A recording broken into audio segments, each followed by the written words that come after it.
In the aftermath of the fierce battle, the protagonist leaned against the crumbling wall, gasping for breath. His muscles screamed in protest from the exertion, but his grip tightened around the green crystal, feeling its energy pulse softly in his hand.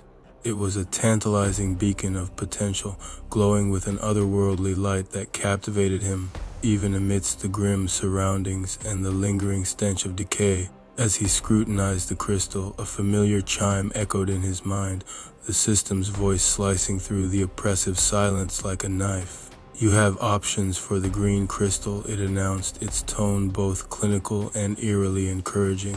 "You may choose to consume the crystal or crush it in your hand." He hesitated, the weight of the choices settling heavily on his shoulders. The system continued, each word imbued with gravity. "Eating the crystal will grant you a chance to earn a point, unlocking potential abilities that could enhance your skills and broaden your capabilities.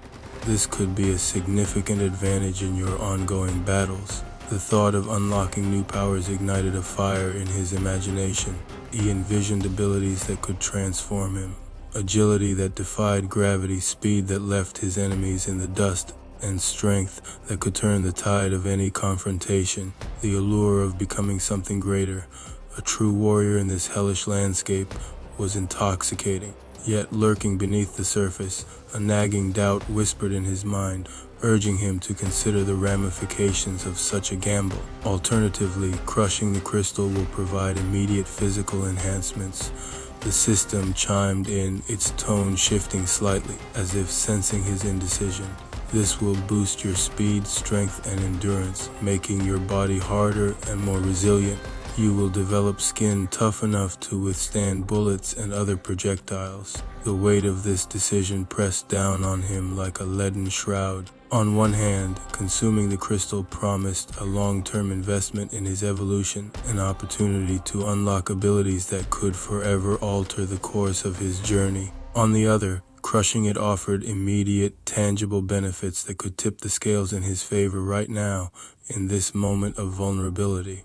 As he stood there, the grim reality of the world outside encroached on his thoughts, its darkness whispering threats that sent chills down his spine. Images of the undead surged in his mind, hordes of flesh-eating monsters, relentless and merciless. Every second counted, and he could already envision the next encounter. More zombies, more danger, a fight for his very survival. Would waiting for the promise of greater power be worth it when the threat loomed so close?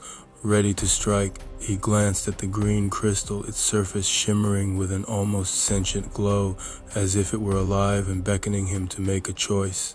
The decision felt monumental, a crossroads that could shape not only his future encounters, but the very essence of who he would become. Could he afford to gamble on the possibility of greater power, or would immediate enhancement be the key to surviving the next wave of horrors? With the echoes of battle still ringing in his ears, he took a deep breath, his heart pounding like a war drum.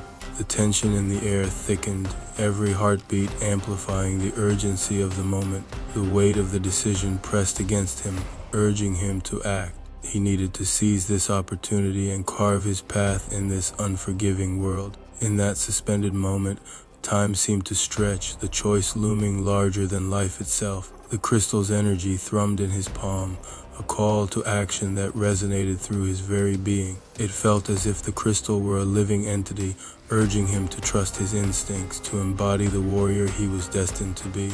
Memories of those he had lost flashed before him, their faces haunting his thoughts. Each one had fallen to the darkness, their lives snuffed out like candles in a gale. He could feel their spirits urging him on, a chorus of voices propelling him toward greatness. Whatever path he chose would echo in the annals of his journey, a decision that could either elevate him to legendary heights or see him fall prey to the darkness that threatened to engulf him.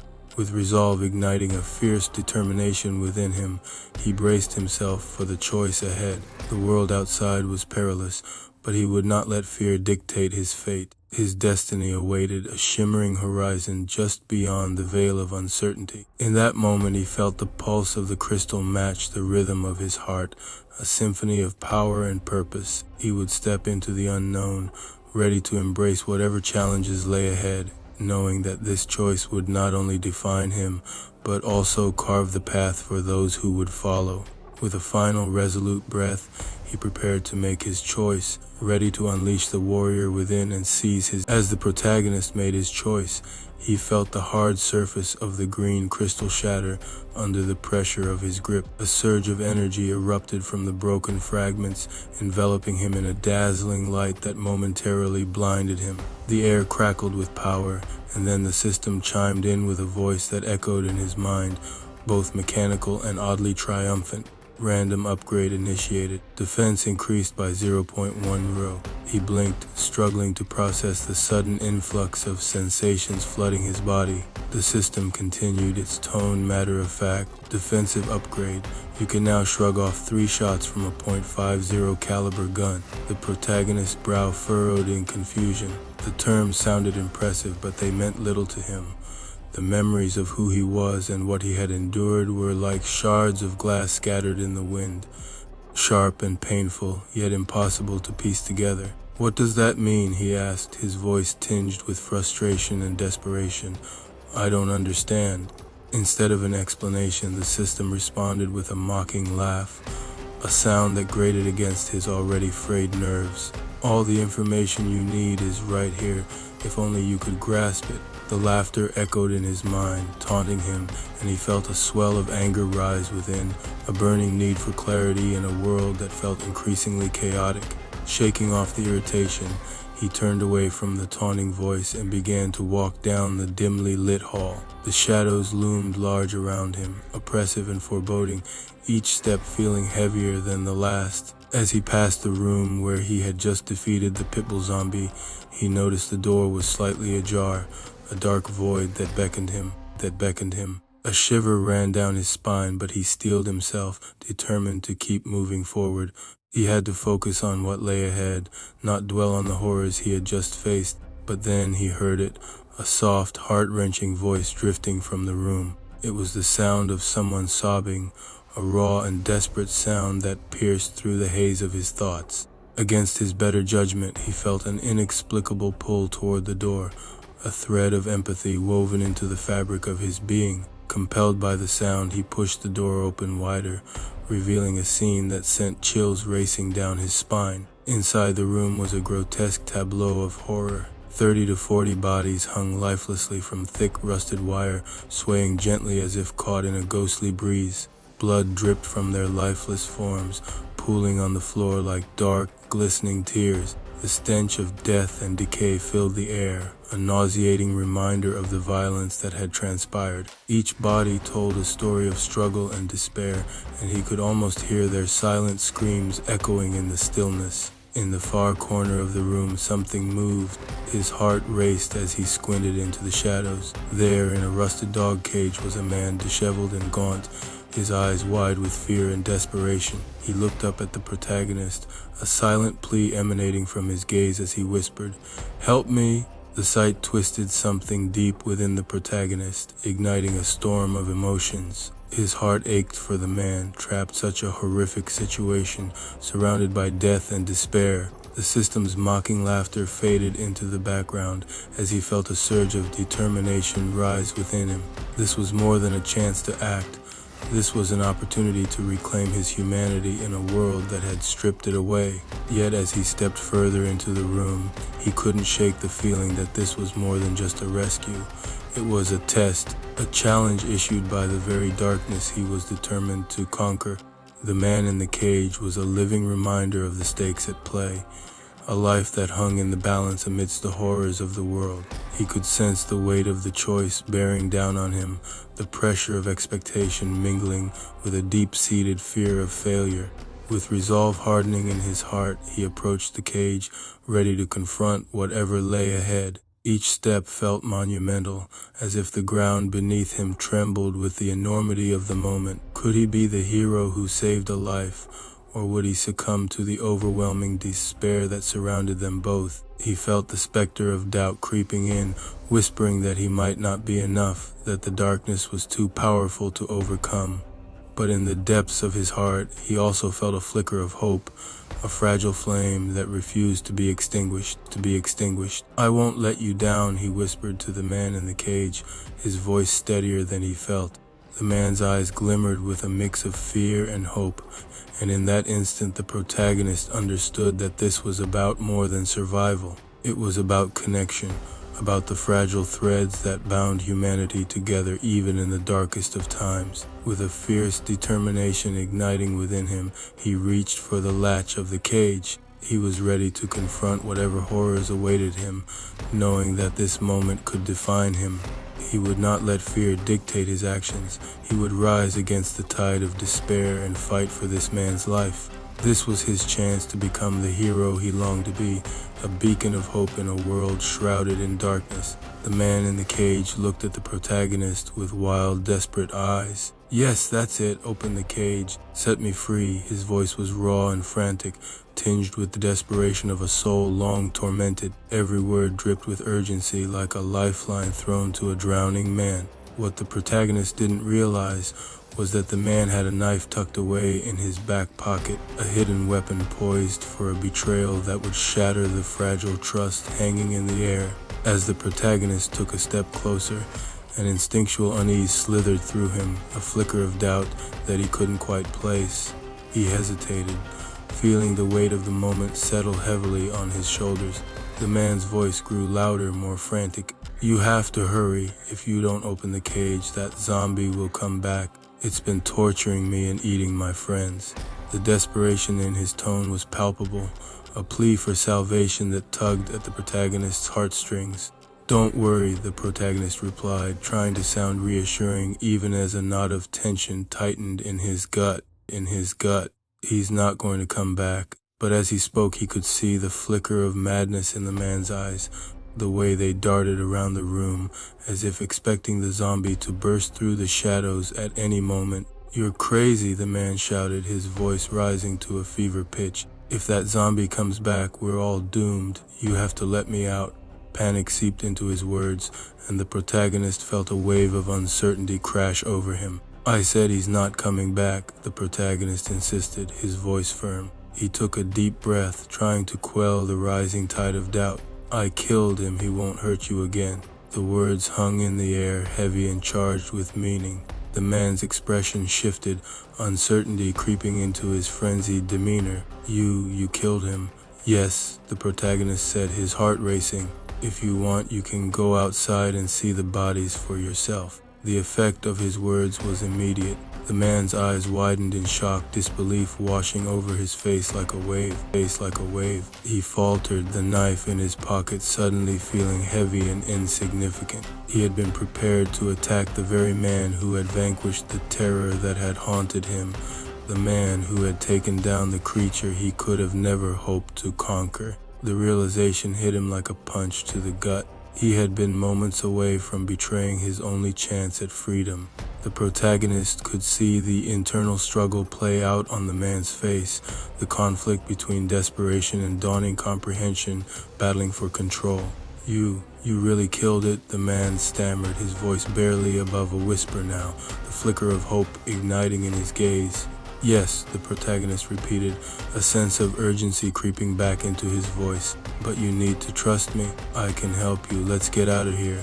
In that moment, the man's demeanor shifted, the knife forgotten as he realized the truth. He was standing before the very embodiment of hope in a world that had stripped him of it.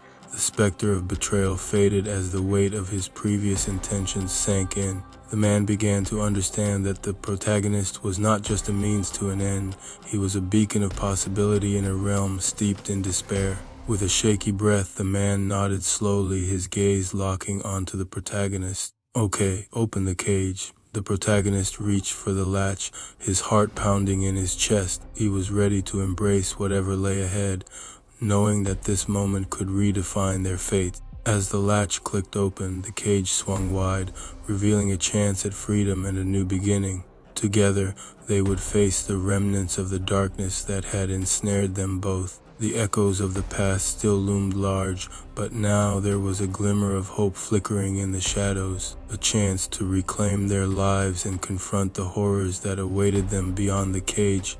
As the cage swung open, the man bolted out, a whirlwind of panic and urgency propelling him forward. The protagonist could only watch, his heart heavy with a mix of hope and dread, as the man rushed into the hallway, desperate to confirm the reality of what had been told to him. The air thickened with tension, each breath feeling like an eternity as the man pushed the door open, his heart racing in time with his frantic footsteps. What he saw stopped him dead in his tracks. There, sprawled on the cold, unforgiving floor, lay the lifeless body of the zombie that had haunted his every waking moment. The sight was surreal, an image that felt both like a dream and a nightmare come to life, a haunting reminder of the torment he had endured. The man's breath hitched, the reality of his release battling against the memories that churned violently within him.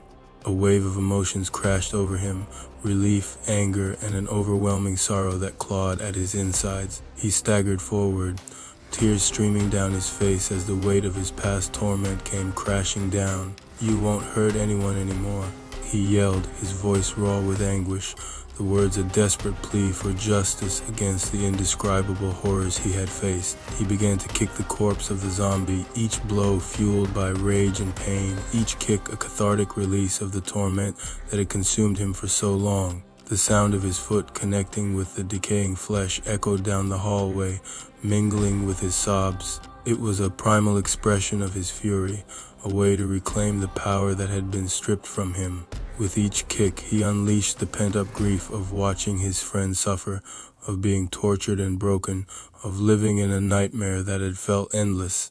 Each strike was laden with memories of screams, of blood, of helplessness, and he felt as though he were kicking not just the lifeless body before him, but the very essence of his suffering. The protagonist stood at the doorway, a silent witness to the man's emotional eruption. He felt a mix of empathy and sorrow as he observed the raw, unfiltered pain spilling out of the man. It was a heartbreaking sight, and he could see the depths of despair etched into every contorted feature on the man's face. The protagonist understood the catharsis of the moment, the desperate need to confront the embodiment of one's fears, but he also felt the crushing weight of the man's suffering, an ache that resonated deep within his own heart. "It's over now," the protagonist said softly, stepping closer, his voice barely above a whisper, as if speaking too loudly might shatter the fragile moment. "You're safe. He can't hurt you anymore." But the man was lost in his own emotional storm, the catharsis of the moment consuming him. He continued to kick the zombie's corpse, tears mixing with the sweat on his brow, each strike a desperate attempt to reclaim his shattered sense of self. "You monster, you took everything from me," he shouted, his voice cracking under the weight of his grief. Each word was a dagger, a reminder of what had been lost, friends, innocence, a sense of safety that now felt like a distant memory. The protagonist approached cautiously, not wanting to intrude on this moment of release, but acutely aware that the man needed to find closure. "I know it hurts," he said gently, his heart aching for the pain this man had endured. "But you're free now. You can start to heal." Finally, the man stopped, panting heavily, his body trembling as the adrenaline of his rage began to fade. He stood over the corpse, the reality of his actions dawning upon him, and slowly turned to face the protagonist. The anger in his eyes was replaced with confusion, then a flicker of something deeper, an acknowledgement of his vulnerability. I didn't think I would ever be free," he murmured, his voice trembling as he faced the truth of his release. "I thought I was going to die in that cage, just like the others." The weight of his past loomed large in his words, each syllable a reminder of the friends he had lost, the lives extinguished in the darkness. The protagonist stepped closer, his gaze steady and sincere. "You're alive. We can get out of here together. You don't have to face this alone anymore." His voice was a lifeline, a promise that resonated with the hope they both desperately needed. The man nodded slowly, the weight of his grief still heavy on his shoulders, but now mingled with the faintest flicker of hope. He took a deep breath, trying to steady himself as he wiped the tears from his cheeks, the salt of his sorrow mingling with the sweat on his brow. The rage had subsided, but the echoes of loss remained, haunting him like ghosts that refused to be exorcised. Together they stood in that dimly lit hallway, surrounded by the remnants of horror, but also on the precipice of a new beginning. A new beginning. The man had faced his tormentor and emerged on the other side, yet the scars of his trauma were evident, etched into his very being. With the protagonist by his side, he felt the first stirrings of strength returning. But the path ahead would be fraught with shadows of the past. "Let's get out of here," the protagonist urged, determination flooding his voice.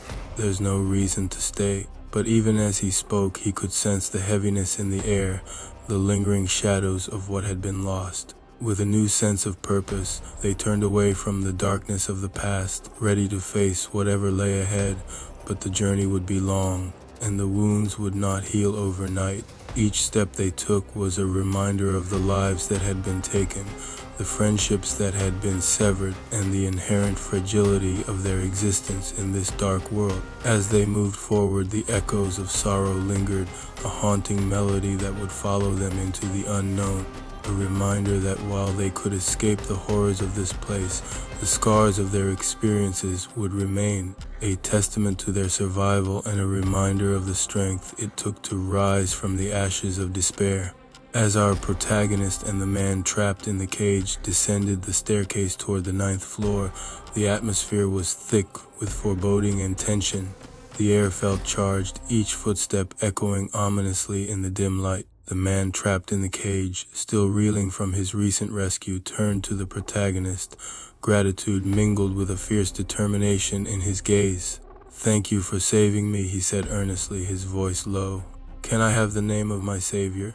Before the protagonist could respond, the man trapped in the cage quickly added, "Let me tell you my name first. My name is Ben." The protagonist hesitated, the weight of his own identity pressing down on him like a shroud. He opened his mouth, but the words stalled. "I do not have a name," he finally admitted, sorrow thickening his voice. "If I do, it is long lost to me. The only memory I possess is waking up on the 10th floor. Everything else before that is a complete void." Ben's expression shifted, a flicker of recognition dawning upon him. "You're a higher human, aren't you? Do you have a system?" His voice was laced with hope. "All you have to do is open your system and look for your name."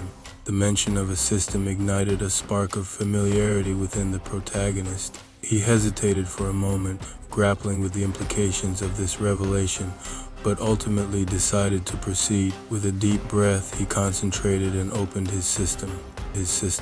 A holographic interface materialized before him, shimmering with vibrant icons and lines of text. Ben watched with eager anticipation, his eyes glimmering with excitement. The protagonist navigated through the interface, but soon a wave of disappointment washed over him. "My name would be unlocked at level 5, he said, a solemn expression crossing his face as he closed the system. "What's your level now?" Ben asked, his voice tinged with concern. "Level 1, the protagonist replied, feeling the weight of his inadequacy pressing heavily on him.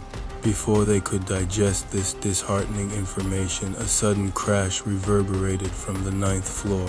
A grotesque, decaying zombie lunged up the stairs, driven by an insatiable primal hunger. Instinctively, the protagonist pulled out his dagger, adrenaline surging through his veins. He acted quickly, stabbing the zombie in the stomach and pinning its head against the wall. The creature groaned, its lifeless eyes filled with a mindless rage, snapping its jaws as it struggled futilely. But just as he prepared to deliver the final blow, Ben's voice rang out with urgency. "Stop! Let me do it!" The protagonist hesitated, confusion flooding his senses. "Why?" he asked, bewildered. "Why do you want to do it?" "It's the only way to become a higher human, by killing a zombie and consuming its crystal," Ben stated firmly, stepping closer, his eyes burning with intensity. "You have to take the life of the undead yourself. It's a rite of passage, a means of proving your strength and unlocking your potential." The protagonist felt a rush of apprehension mixed with understanding swell within him. This act was not merely about survival, it was about seizing control in a world that had stripped them of it. "Are you sure?" he asked, grappling with the gravity of the moment. Ben nodded, a fierce determination illuminating his features. Trust me, this is how we elevate ourselves. Show no mercy, we need to unleash our inner beasts. With a deep breath, the protagonist stepped back, allowing Ben to take the lead. He watched intently as Ben positioned himself in front of the zombie, resolve etched across his expression. In a swift, brutal motion, Ben delivered the final blow, plunging his weapon into the zombie's skull with a sickening crunch. The creature went limp, collapsing to the ground with a final, shuddering breath. As the echoes of the struggle faded, a strange, vibrant energy flowed through Ben, causing his system to awaken in response. "Can you see my system?" Ben asked, eager to understand more about their abilities. But the protagonist shook his head, frustration creeping into his voice. "No, it looks like a blur to me." Undeterred, Ben focused on his own system and quickly skimmed through the details of his newfound life ability. His eyes widened as he absorbed the information. "The betrayer. What does it say?" the protagonist asked, sensing the weight of the ability. Ben replied, "I'm also on level 1. Hiding the truth from our protagonist, Ben started to read what it says to himself. "The more people you betray, the faster you will level up. You can become friends with someone only to betray them later.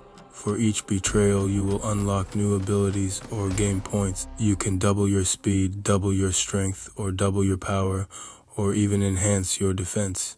After reading it, Ben looked at the protagonist, a determined glint in his eye. "I'm also at level 1. Let's defeat all of these zombies and level up so we can become stronger." "Zombies," the protagonist echoed, still grappling with the chaotic events unfolding around them. "Yes," Ben replied, nodding firmly. "That's what we call the monsters you just killed. They're relentless, but together we can take them down. They're not just mindless creatures, they're obstacles in our path to power." The protagonist felt a surge of determination rising within him, his blood boiling at the thought of the relentless undead. "Then let's get to it. We need to survive and grow stronger if we're going to figure out who I am and what this world has become."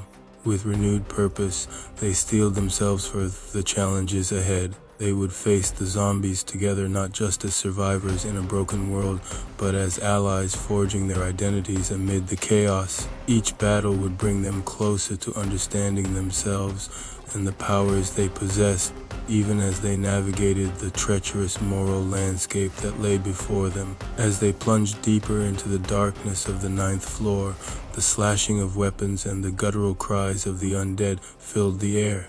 Each encounter was visceral, a brutal dance of survival. The protagonist could feel his instincts sharpening, the thrill of combat igniting a primal rage within him. He was no longer just fighting to survive, he was fighting to reclaim himself. "Another one!" Ben shouted, lunging at a fresh wave of zombies that had spilled into the corridor. The air thickened with the scent of blood and rot as they fought side by side, their movements synchronized in a deadly rhythm. "Let's make them pay for every moment they've stolen from us," the protagonist roared, his dagger slicing through the air. He felt the exhilaration of the hunt, the adrenaline coursing through his veins as he struck down another zombie, the creature crumpling to the floor in a heap. Ben, driven by the same fiery determination, dispatched another with a merciless blow. "This is our moment. We're not just fighting for our lives, we're fighting to become legends." With each fallen foe, the protagonist felt his power grow, the heat of battle igniting a fervor within him. They were not just surviving.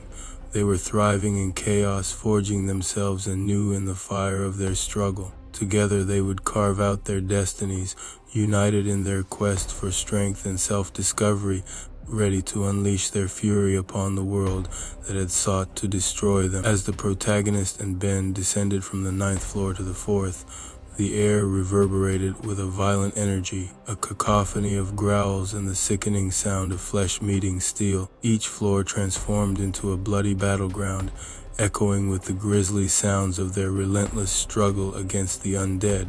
Once human beings, now lost to chaos and carnage. 9th floor, the bloodied initiation. The moment they stepped onto the 9th floor, the stench of rot hit them like a wave. The zombies shuffled aimlessly, their decaying forms illuminated by flickering lights. Armed with daggers that glinted with the remnants of their victims, the The protagonist lunged at the first zombie. His blade plunged deep into its throat, a satisfying crack of cartilage echoing as he twisted violently. Blood sprayed, painting the walls in a grotesque display, igniting the fire within him. Beside him, Ben wielded his newly unlocked Black Moon machete, a weapon that radiated an ominous aura. With each swing, he unleashed a torrent of devastation, the weapon granting him a 30% increase in damage against unsuspecting enemies, and a 5% boost to his defense. As he cleaved through the skull of a zombie, brain matter exploded in a shower of gore, visceral satisfaction coursing through him. "This weapon is incredible," he roared, reveling in the thrill of the hunt. Eighth floor, the crescendo of violence. As they reached the 8th floor, the zombies became more aggressive, drawn to the sounds of carnage. The protagonist spotted a group shambling toward them, and with predatory instincts ignited, he lunged forward, his dagger flashing in the dim light. He struck the first zombie, the blade sinking deep into its neck, feeling the warm spray of blood across his skin as he twisted the knife. Ben followed closely, his machete arcing through the air with deadly intent. He caught a zombie off guard, its back turned, and with a powerful downward strike, he nearly severed its head from its body. The creature let out a gurgled scream, collapsing in a heap while Ben shouted, "Feel that power!" The floor quickly became a carnage-strewn tableau, littered with dismembered limbs and shattered skulls. 7th floor, the bloodlust unleashed. By the 7th floor, the air was thick with the scent of blood and death. The protagonist's movements grew more fluid, each strike a brutal ballet of violence. He ducked beneath a frenzied swing from a zombie and retaliated with a precise stab that penetrated its eye socket, the creature howling in agony before falling lifelessly. Ben, now fully immersed in the chaos, wielded the Black Moon with ferocity. The weapon's enhanced ability allowed him to capitalize on the element of surprise, delivering devastating blows that left zombies reeling. He swung his machete in a wide arc, splitting one zombie's torso in half, viscera spilling out in a grotesque display. Each strike fortified his resolve, the thrill of power surging through him. 6th floor, the reckoning. The 6th floor presented a larger threat as a horde surged forward, relentless in their advance. The protagonist fought with a primal rage, his dagger slicing through the air as he charged into the fray. He decapitated one zombie, then spun to thrust his dagger into another's chest, feeling the satisfying crunch of bone. Ben unleashed the full potential of the Black Moon. He swung the machete with precision and power, its blade cutting through flesh with surgical efficiency. He delivered a brutal overhead strike that cleaved a zombie in two vertically, blood spraying across his face. "This is what we were made for," he bellowed, the adrenaline igniting a fiery determination within him.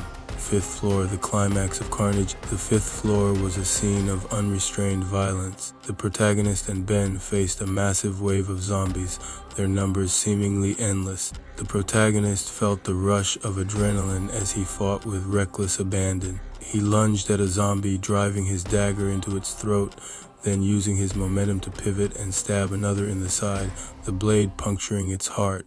Ben, embodying the fury of a warrior reborn, slashed through the horde with the Black Moon. He used his weapon's abilities to his advantage, striking unsuspecting zombies with brutal efficiency. Each successful hit not only felled an enemy but also amplified his power. He shouted in triumph as he disemboweled a creature with a vicious swing, intestines spilling out in a grotesque display. 4th floor, the darkest depths. Finally, they reached the 4th floor, where the remnants of a vibrant community lay in ruins. The shadows deepened, and the air grew colder, thick with the promise of more horrors lurking just beyond their sight. The protagonist could feel it, the presence of something more sinister than mere zombies. "I can feel it," he said, scanning the area, instincts honed to a razor's edge.